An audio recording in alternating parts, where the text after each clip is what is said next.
जय श्री राम। दोस्तों, अपने कर्म बदलिए। अगर आप कर्म बदलते हो तो तकदीर तो ठाकुर जी अपने आप बदल देंगे। मैं एस्ट्रोलॉजर मदन मोहन लखोटिया मेरे यूट्यूब चैनल पर आप सबका एक बार पुनः हार्दिक स्वागत करता हूं।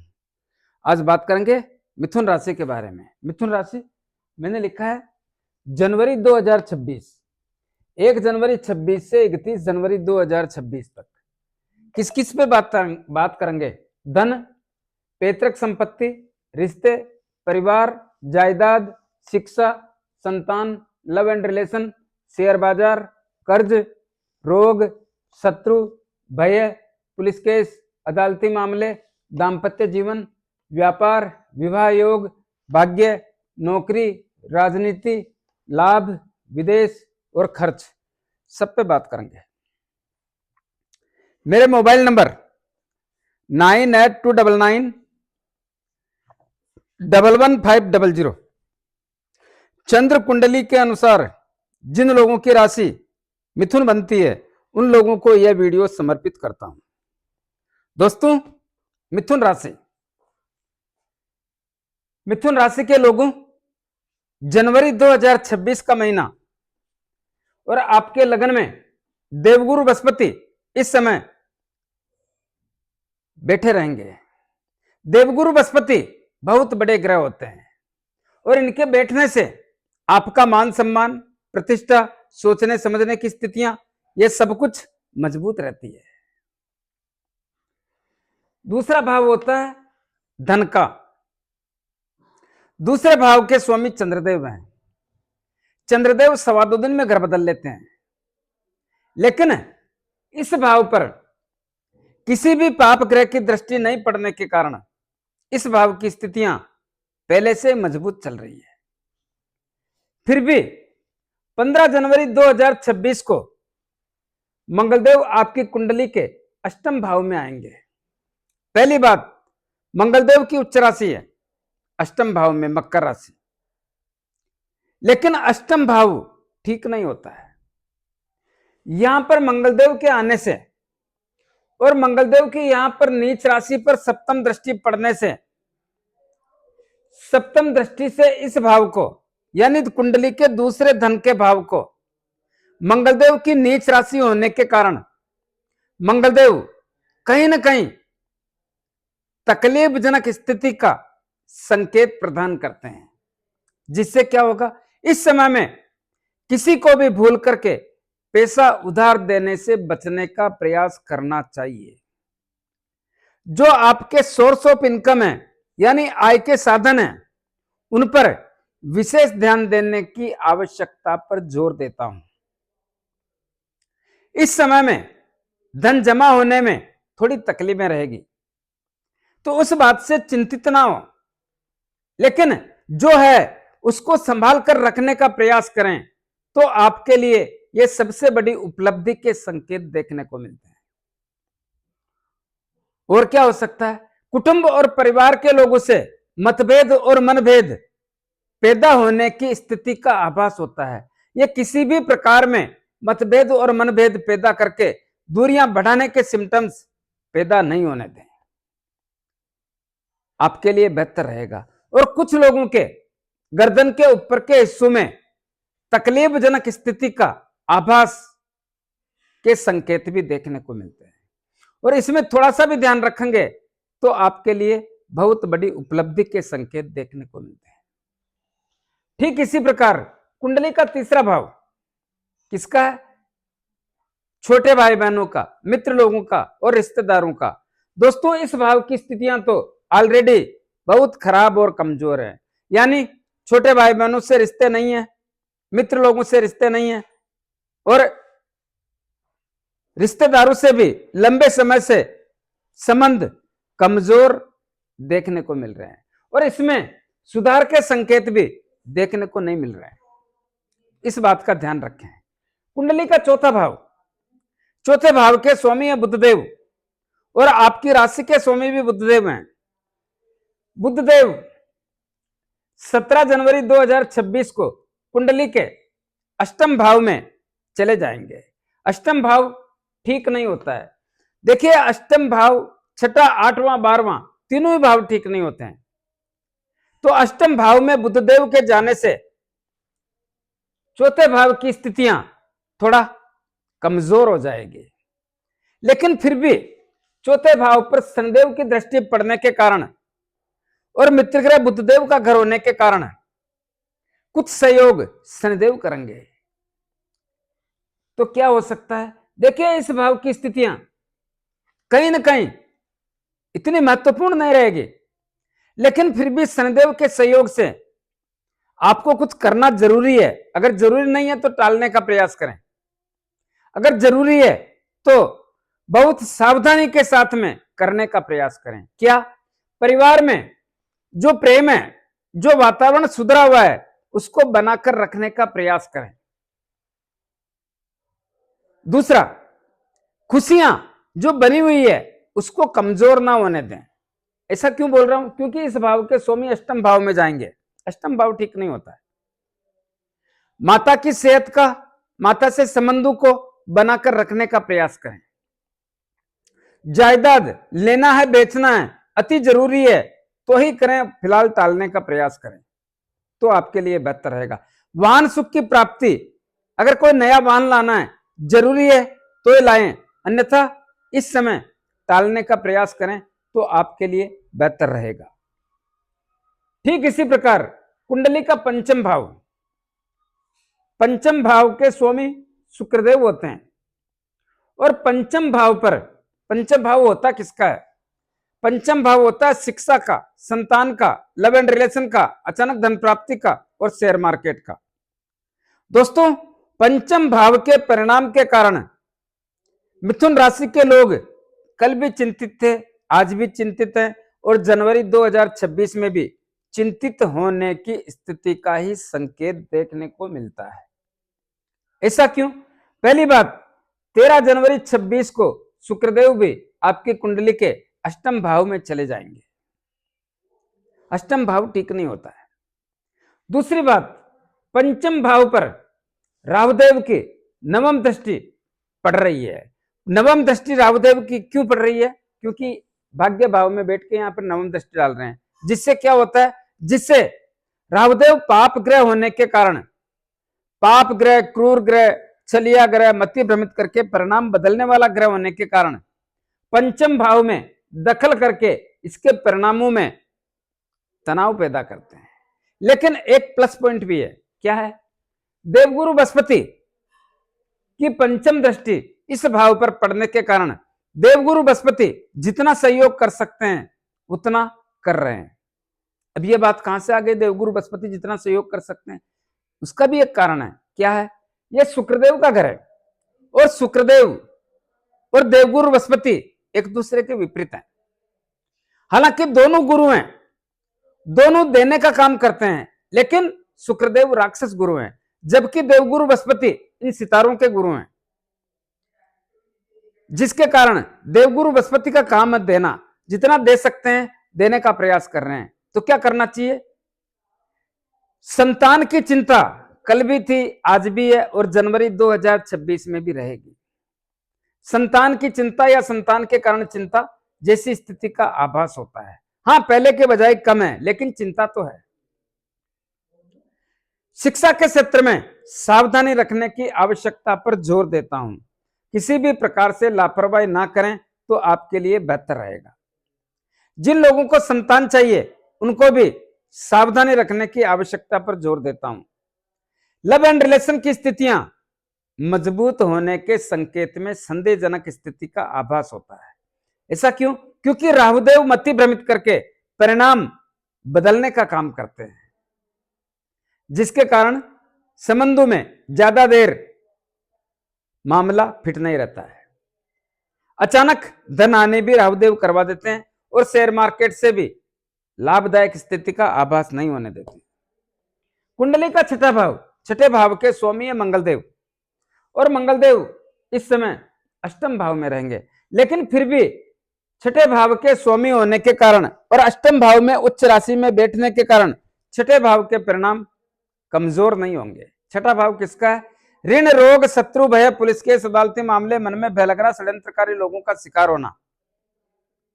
तो क्या करना चाहिए? इस समय में किसी को पैसा उधार देने से बचने का प्रयास करना चाहिए।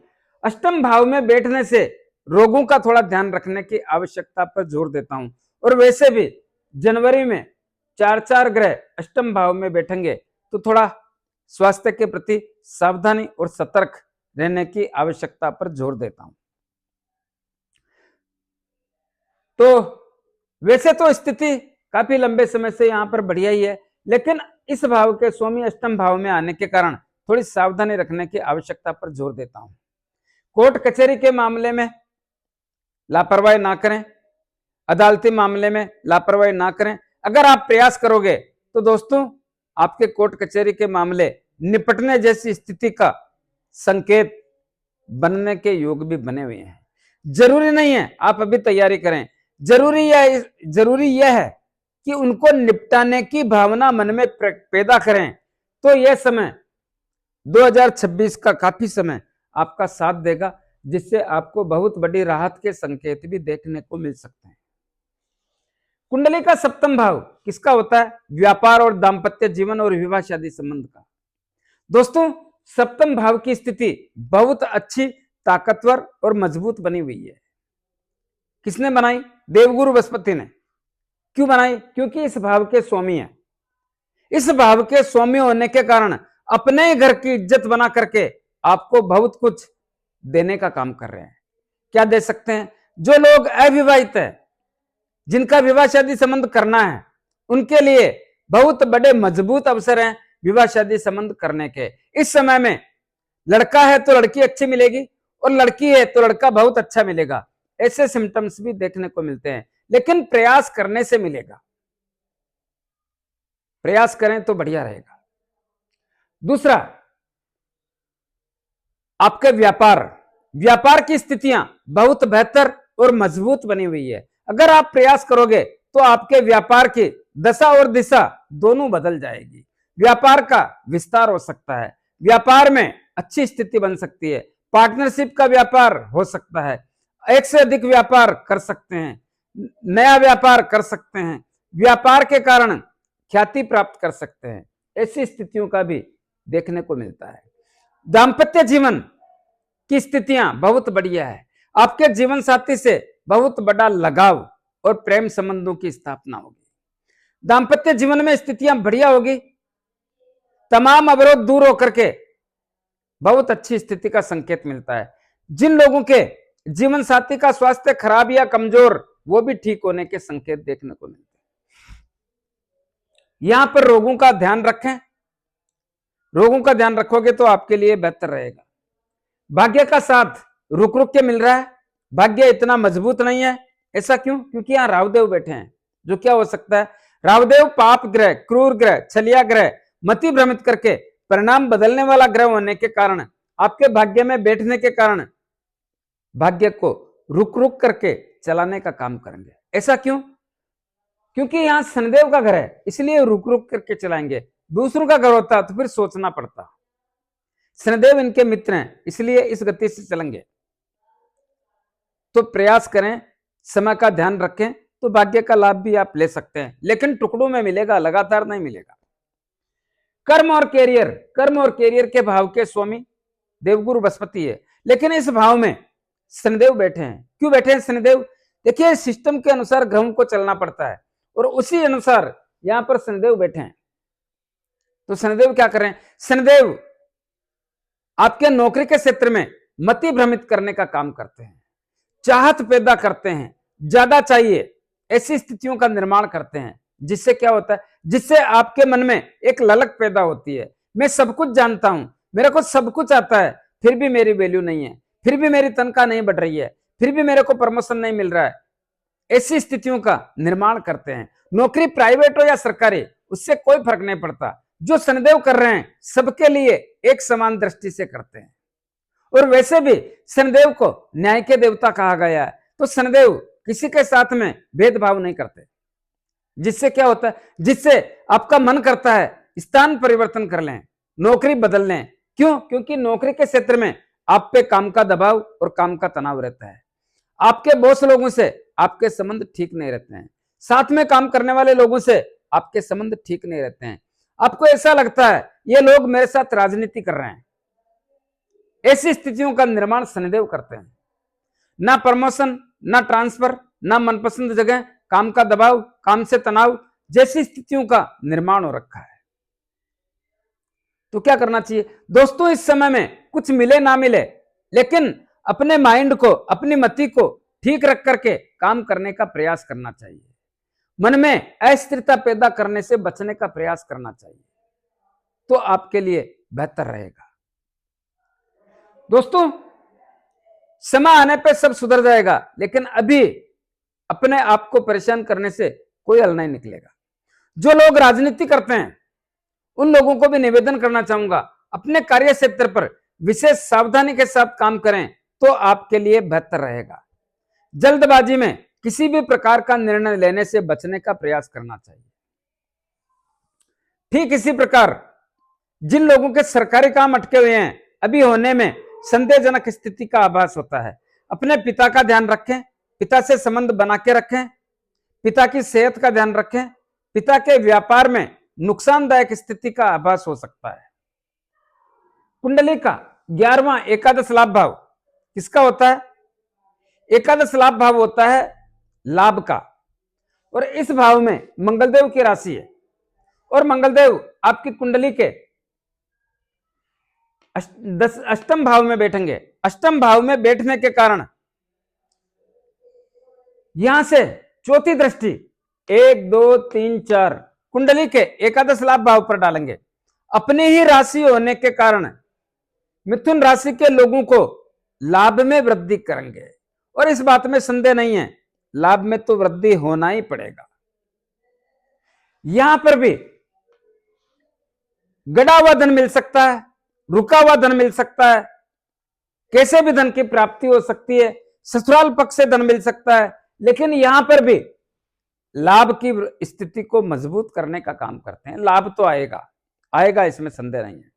बड़े भाई भाभी चाचा ताऊ से भी रिश्ते मजबूत होने के संकेत देखने को मिलते हैं, और होगा ऐसा। इसी प्रकार कुंडली का 12वां भाव शुक्रदेव का घर है। शुक्रदेव कुंडली के अष्टम भाव में रहेंगे। यह स्थिति तो ठीक नहीं है, फिर भी इस भाव पर शनिदेव की तीसरी दृष्टि पड़ने के कारण और शनिदेव का मित्र शुक्रदेव का घर होने के कारण शनिदेव यहां पर अच्छे परिणाम दे रहे हैं। क्या हो सकता है? वैसे तो इस भाव के स्वामी अष्टम भाव में बैठने के कारण परिणामों को कमजोर करने का काम करते हैं, लेकिन शनिदेव इनके मित्र होने के कारण अपना कुछ सहयोग देंगे, जिससे विदेश में रहने वाले तमाम लोग व्यापार कर रहे हैं, नौकरी कर रहे हैं या शिक्षा ग्रहण कर रहे हैं, उनको थोड़ा लाभ मिलेगा। जो लोग यात्रा करना चाहते हैं सावधानी पूर्वक यात्रा करें, देश की विदेश की, एक राज्य से दूसरे राज्य की, धार्मिक यात्रा, व्यापारिक यात्रा, पारिवारिक यात्रा, तो ठीक रहेगा। कुछ खर्चे बढ़ सकते हैं क्योंकि इस भाव के स्वामी अष्टम भाव में, तो खर्चे बढ़ सकते हैं। तो खर्चे कैसे बढ़ सकते हैं? जो भी खर्च करें सोच समझ के करें, लेकिन अप्रत्याशित खर्चे भी बढ़ सकते हैं। अप्रत्याशित खर्चे कैसे? खर्च, हानि, नुकसान, अचानक बड़ा धन खर्च, हॉस्पिटल हवालात, तर्क वितर्क, वाद विवाद, लड़ाई झगड़ा और कोर्ट कचहरी, इनमें से कुछ भी लागू होने के संकेत या हॉस्पिटल के संकेत बन सकते हैं। यह भी ध्यान रखने की आवश्यकता पर जोर देता हूं, तो ध्यान रहे ऐसा होगा। सूर्यदेव आपकी कुंडली के तीसरे भाव के स्वामी हैं और अष्टम भाव में आएंगे, अच्छे परिणाम नहीं देंगे। ध्यान रहे, अष्टम भाव ठीक नहीं होता है, अच्छे परिणाम नहीं दे सकते। तो यह भी एक स्थिति का स्पष्ट करना जरूरी है। कुछ उपाय करने चाहिए। क्या उपाय करें जिससे स्थितियां मजबूत हो? दोस्तों, देवगुरु बृहस्पति जब लगन में बैठ जाते हैं तो बहुत बड़ा परिणाम देने का काम करते हैं, अच्छा फल देते हैं। क्या करें? प्रतिदिन गौ माता को गुड़, रोटी और चारा खिलाएं, आपके लिए बहुत अच्छा रहेगा। केतुदेव और राहुदेव दोनों की स्थितियां ठीक नहीं है। प्रतिदिन पक्षियों को दाना पानी, कुत्तों को रोटी, ब्रेड, बिस्किट खिलाएं, दूध पिलाएं। शनिदेव का बहुत बड़ा व्यवधान है। क्या करना चाहिए? प्रत्येक शनिवार को शनिदेव के मंदिर में जाके मूर्ति पे थोड़ा तेल चढ़ाएं, दीपक करें, 5-25 रुपए की तेल की जलेबी या तेल के लड्डू जरूरतमंद लोगों में, गरीब लोगों में वितरण करें, आपके लिए अच्छा रहेगा। अपने राइट हैंड की मिडिल फिंगर में एक शनि मुद्रिका धारण करें, और जरूर करना चाहिए। किसको कहते हैं शनि मुद्रिका? जो घोड़े के पांव में नाल लगती है, उसके लोहे की अंगूठी, या समुद्र में चलने वाले जहाज के लोहे की अंगूठी बना करके उसको शनिदेव के 23,000 मंत्रों से अभिमंत्रित करके शनिवार को संध्या काल में धारण करें, आपके लिए बेहतर रहेगा। जिन लोगों को अंगूठी लेने में, बनाने में, अभिमंत्रित करने में तकलीफ आए, वो मेरे से परचेज कर सकते हैं। दोस्तों, मंगलदेव आपके लिए बहुत बड़ा काम करेंगे। क्या करना चाहिए? प्रतिदिन 5 बार हनुमान चालीसा बोलें, हनुमान जी के दर्शन करें, हनुमान जी के लाल गुलाब के पुष्प मंगलवार शनिवार चढ़ाएं, और अपने घर की तरफ से हनुमान जी के 6 महीने में एक बार सिंदूर का चोला करें। करके तो देखिए, मजा आ जाएगा, करना चाहिए।